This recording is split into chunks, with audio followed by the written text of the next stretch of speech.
I was told to ask you about your metal business cards and if they do exist. Can I have one? I tell you, they do exist, and I have one for you.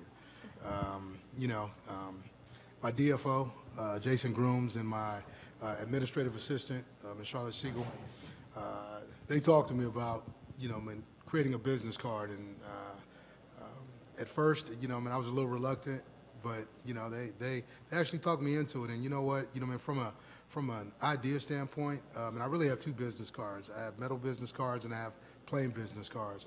The metal business cards are, meant for people or, contact people, media, recruiting.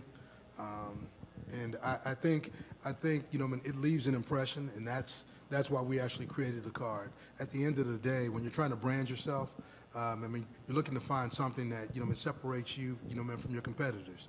And, in the metal business card, I think we found that. So, I've got one for you. I'll go ahead and give it to you now. I'll walk over to you.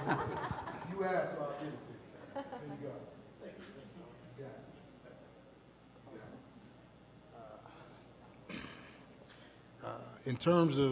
In terms of this, I probably should have opened with this, but I'll go ahead and do it now.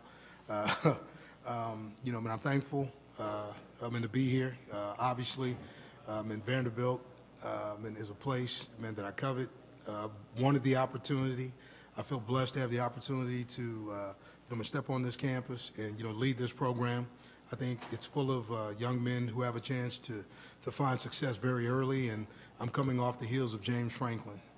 And so with that happening, I look forward to what we look to do in 2014, and we have some things in front of us, some challenges, but every team does. So with that, I'll turn it over.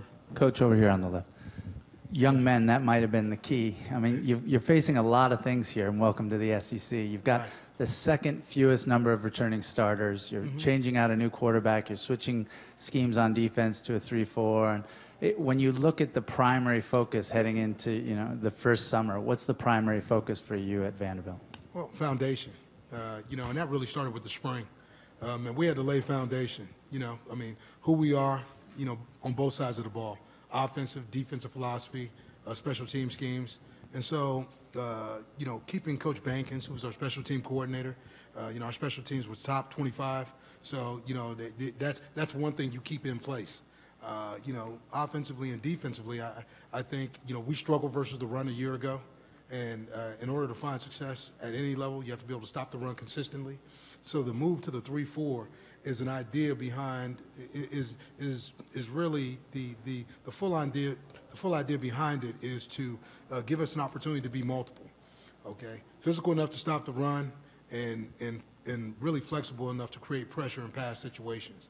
And so, in looking at what we decided to do and how that came about. And we really are a 3-4 defense with 4-3 principles. So we can morph into anything that we need to be. So it doesn't make us one-dimensional. It allows us to have many facets. In the end, I think we're gonna be a really good defensive unit. But overall, offensively and defensively, we're gonna have to play freshmen. And if you look at my resume and where I've come from, we play more freshmen than anybody in college football. And I think in doing so, what you find is that you keep your young men interested, invested in the process, because they know and understand that, they're going to play teams, and if the opportunity arises, they're going to get a chance to get on the field.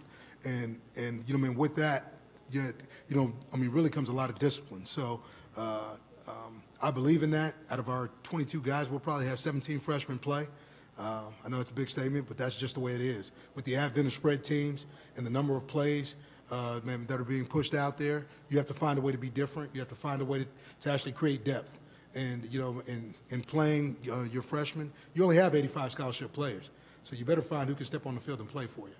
And most linemen can't play special teams, last time I checked.